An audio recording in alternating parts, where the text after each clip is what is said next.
ایک اور حدیث جو امام جعفر صادق علیہ السلام سے ہے کہ جو شخص سورہ بلد کو نماز نافلہ یا نماز فریضہ میں پڑھے تو وہ نیک لوگوں میں شمار ہوگا، اچھے خصائل والے لوگوں میں، یعنی عزت دار ہوگا۔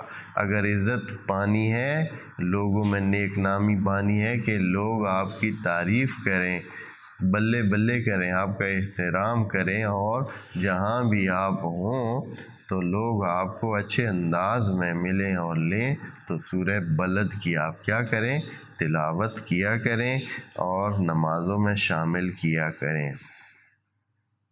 قیامت کے دن بھی عزت والے لوگوں میں شمار ہوگا۔ خدا کریم جن لوگوں کو احترام دے گا اور ان کو مرتبہ دے گا، ان میں شمار ہوگا اس بندے کا جو سورہ بلد کو پڑھے۔ اگر سورہ بلد کی تلاوت کوئی مسلسل کرتا رہے اور اسی نیت سے کرتا رہے جو ابھی بتائی گئی ہے، تو دوستی اس کو حاصل ہوگی انبیاء کی اور شہداء کی اور صالحین کے۔